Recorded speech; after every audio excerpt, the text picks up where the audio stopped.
الحمد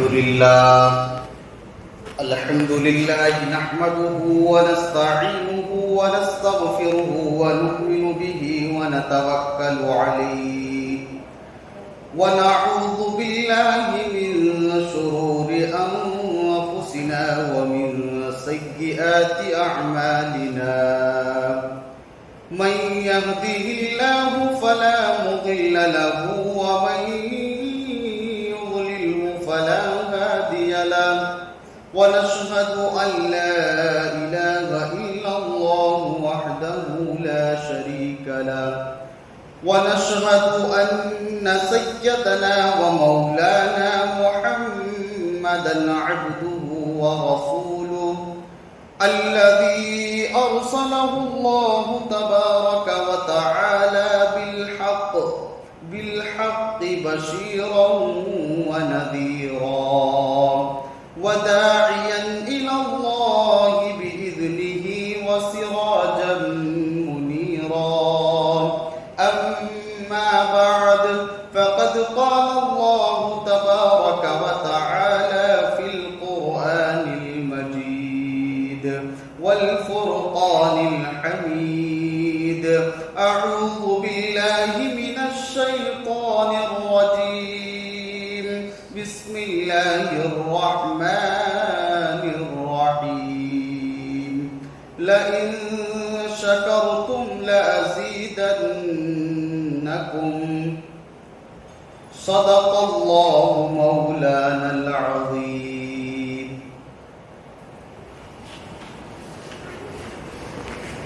حضرات محترم سامعین کرام اور عزیز دینی بھائیوں، آج کے اس جمعۃ المبارک میں جس موضوع پر میں لب کشائی کرنے جا رہا ہوں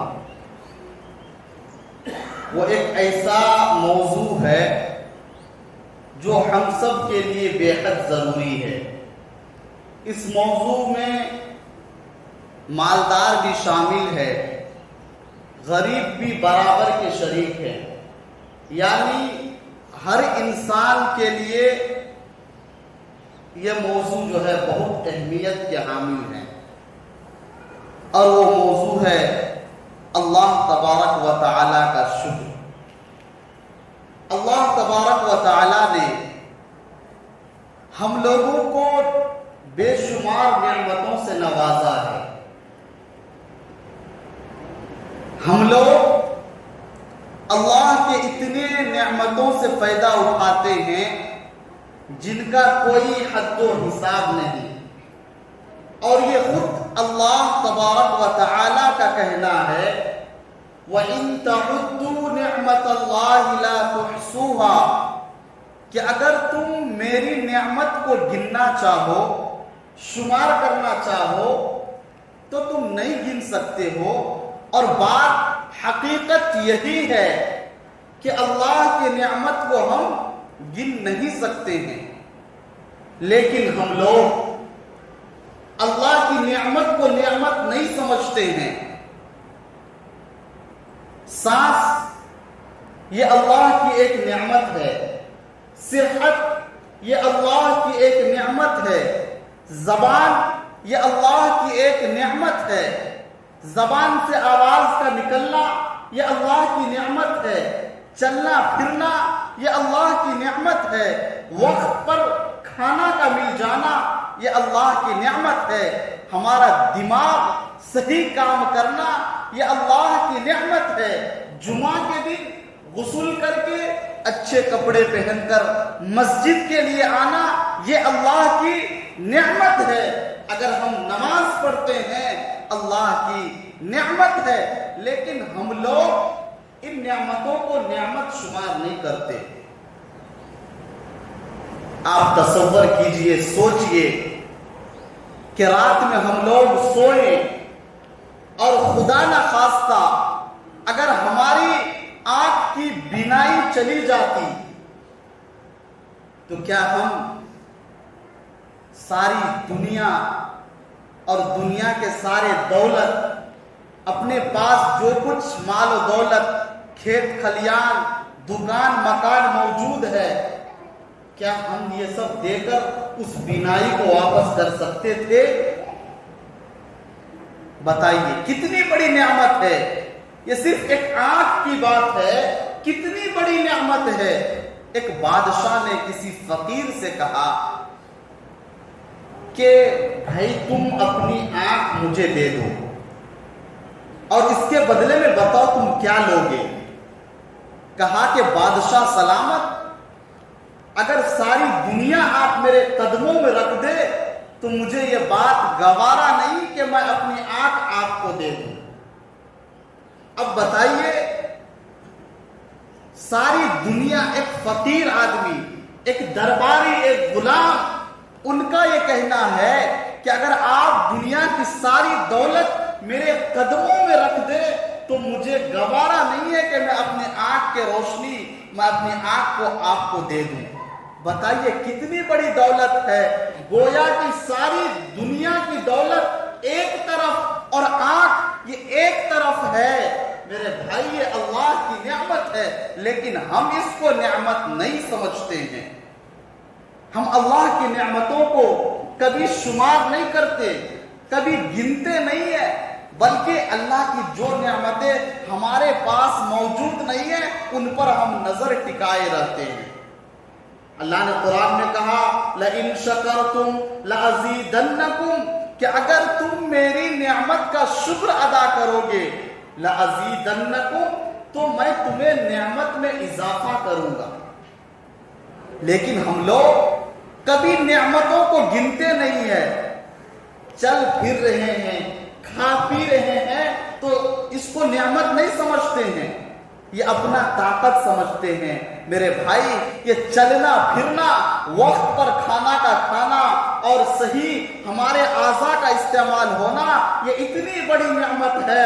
اگر پتہ لگانا ہو تو آپ جو ہے ہاسپٹلوں کا ایک بار چکر کاٹ کر دیکھیے، آپ ڈی ایم سی ایچ پہنچ جائیے تو آپ کو پتہ چلے گا کہ یہ صحت جو ہے یہ کتنی بڑی نعمت ہے۔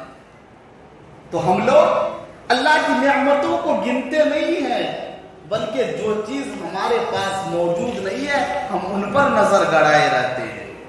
کیا رے فلاں کے پاس تو مکان ہے لیکن میرے پاس مکان نہیں ہے، فلاں کے پاس جو ہے گاڑی ہے میرے پاس گاڑی نہیں ہے، فلاں کے پاس اتنے اولاد ہیں، ان کی اتنی آمدنی ہے، ان کے گھر میں باہر سے اتنا پیسہ آتا ہے، وہ لوگ ترقی کر رہے ہیں، وہاں پر انہوں نے زمین خرید لیا، ارے وہ روڈ کا سائڈ والا زمین بھی وہ خریدنے کی بات کر رہا ہے۔ وہ جو ان کے پاس موجود نہیں ہے ان نعمتوں پر ان کی نگاہ ٹکی ہوئی ہے۔ اس چکر میں جو کچھ ہمارے پاس موجود ہے ہم ان کو بھلائے بیٹھے ہیں۔ یہ اللہ کی نعمتوں سے ہم فائدہ جو اٹھا رہے ہیں، اس وجہ سے ہم اللہ کی نعمتوں کا شکر ادا نہیں کرتے۔ اللہ نے کھلے طور پر قرآن میں کہہ دیا کہ اگر میری نعمت کا تم شکر ادا کرو گے لَأَزِيدَنَّكُمْ وَلَئِن كَفَرْتُمْ إِنَّ عَذَابِي لَشَدِيدٌ، لیکن اگر میری نعمت کا تم شکر ادا نہیں کرو گے، میری نعمت کا انکار کرو گے، ان عذابی لشدید، تو میرا عذاب بڑا سخت ہے۔ نعمتوں کا شکر کس طرح ادا کرے؟ ایک سوال پیدا ہوتا ہے، صحت اللہ کی نعمت ہے تو اس کا کس طرح شکریہ ادا کرے؟ کہا کہ اگر صحت ہے تو اس صحت کو اللہ کی عبادت میں لگائے، یہ اللہ کا شکر ہے۔ اگر مال ہے تو مال کی نعمت کا شکر ادا کرنا یہ ہوا کہ اس مال کو اللہ کے راستے میں اللہ کی اطاعت میں لگائے، یہ شکر ہے۔ اگر اللہ تبارک و تعالی نے جو کچھ بھی عطا فرمایا ہے اس کو اللہ کے رضا کے کاموں میں لگائے، یہ شکر ہے۔ اور جنید بغدادی رحمت اللہ علیہ فرماتے ہیں کہ شکر یہ ہے کہ آدمی نعمتوں کو اللہ کے نافرمانی میں استعمال نہ کرے، یہ شکر ہے۔ اللہ کی نافرمانی میں نعمتوں کو نہ لگائے، یہ بھی شکر ہے۔ لیکن اصل شکر جو ہے علماء کرام فرماتے ہیں کہ 3 چیزوں کا نام شکر ہے، 3 چیزوں کا نام شکر ہے۔ سب سے پہلی چیز اللہ تبارک و تعالیٰ کی تعریف و توصیف، اللہ کی حمد کو بیان کرے، زبان سے اللہ کی تعریف کرے، بات بات پر الحمدللہ کہے، بات بات پر مصیبت میں، پریشانی میں اللہ کا شکر ادا کرے، الحمدللہ کہے، کبھی زبان پر شکوہ اور شکایت نہ ہو۔ حضرت ایوب علیہ السلام، ان کو دیکھیے اللہ تبارک و تعالیٰ نے ان کو بیماری کے اندر مبتلا کر دیا تھا، اللہ نے ان کے مال کو ان سے چھین لیا تھا، ان کی اولادیں فوت ہو گئی تھی، اس حالت میں بھی انہوں نے اللہ کا شکر ادا کیا اور صبر سے کام لیا۔ اللہ نے ان کے شکر کو اور ان کے صبر کو